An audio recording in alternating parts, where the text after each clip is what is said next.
નમસ્કાર, આપ જોઈ રહ્યા છો સ્પાર્ક ટુડે ન્યૂઝ। જાંબુઆ ગામમાં આવેલ રઘુનાથ કોલોનીના રહીશો વર્ષોથી આ પૂરની સમસ્યાથી હેરાન પરેશાન થઈ ગયા છે। રહીશોનું કહેવું છે કે જ્યારે પણ વરસાદ પડે છે ત્યારે આ પૂરના પાણી રઘુનાથ કોલોનીમાં આવી જાય છે, ઘરોમાં ઘૂસી જાય છે, ક્યાંયથી પણ બહાર નીકળવાનો રસ્તો રહેતો નથી। આ બધાની વચ્ચે વર્ષોથી આ સમસ્યાનું નિરાકરણ લાવવા માટે રહીશોએ કેટલાય કોર્પોરેશનના અધિકારીઓને રજૂઆત કરી છે, છતાં કોઈ પણ પ્રકારનું નિરાકરણ આવ્યું નથી। જાંબુઆ બાયપાસ જ્યાં હાલ રોજને રોજ ગાડીઓની અવરજવર રહે છે, ત્યાં રંજનબેન ભટ્ટ હતા ત્યારે બ્રિજ બનાવવાની પરમિશન લઈ લેવામાં આવી છે, સરકાર દ્વારા આપી દેવામાં આવી હતી, તે છતાં પણ હજુ સુધી બ્રિજ પણ બનાવવામાં આવ્યો નથી, જેના લીધે 24 કલાકની ટ્રાફિક જામ રહે છે। ગામમાંથી કોઈ બીમાર પડે અને જો દવાખાને લઈ જવાનું થાય તો કલાકો સુધી તો આ ટ્રાફિક જામમાં જ રહેવું, રાહ જોવી પડે છે, જેના લીધે દર્દીને તાત્કાલિક ધોરણે સારવાર પણ મળતી નથી। હાલ પણ વરસાદ ગયા પછી વિશ્વામિત્રીનું પાણી હજુ પણ ગામમાં ભરાયેલું ને ભરાયેલું જ છે। ટ્રાફિકની સમસ્યા પણ હાલ એવી ને એવી જ છે। રહીશોની માંગ છે કે તાત્કાલિક ધોરણે કોઈ પણ રીતે આનું નિરાકરણ લાવે, જેથી કરીને આવી હાલાકી અવારનવાર સમયમાં ઉઠાવી ન પડે।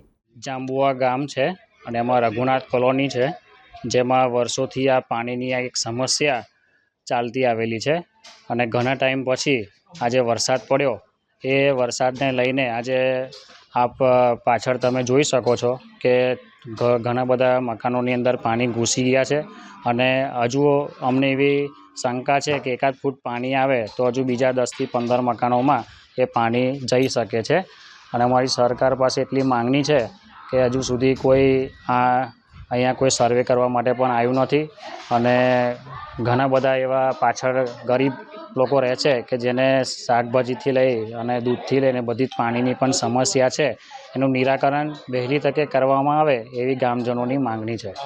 જે રીતના તમે કીધું કે અત્યારે હાલમાં તમને શંકા છે, પણ હજી બી સરકાર દ્વારા જણાવવામાં આવ્યું છે કે હજી બી 1-2 દિવસ વરસાદની આગાહી છે, તો શું કહેશો? તો એ સરકાર દ્વારા અમારી માંગણી છે કે એ સમસ્યાનું સમાધાન વહેલી તકે કરવામાં આવે અને જે કંઈ જરૂરિયાત નાગરિકોની માંગણી છે એને આવીને સમજે અને એનો તાત્કાલિકપણે એનું નિરાકરણ લાવે એવું અમારી માંગણી છે। આપનો પરિચય? મારું નામ છે પ્રેરક પટેલ, હું અહીંયા જાંબુઆ ગામનો રહેવાસી છું। આપ જ્યાં અત્યારે ન્યૂઝ બતાવી રહ્યા છો ત્યાં જ મારું પોતાનું મકાન છે।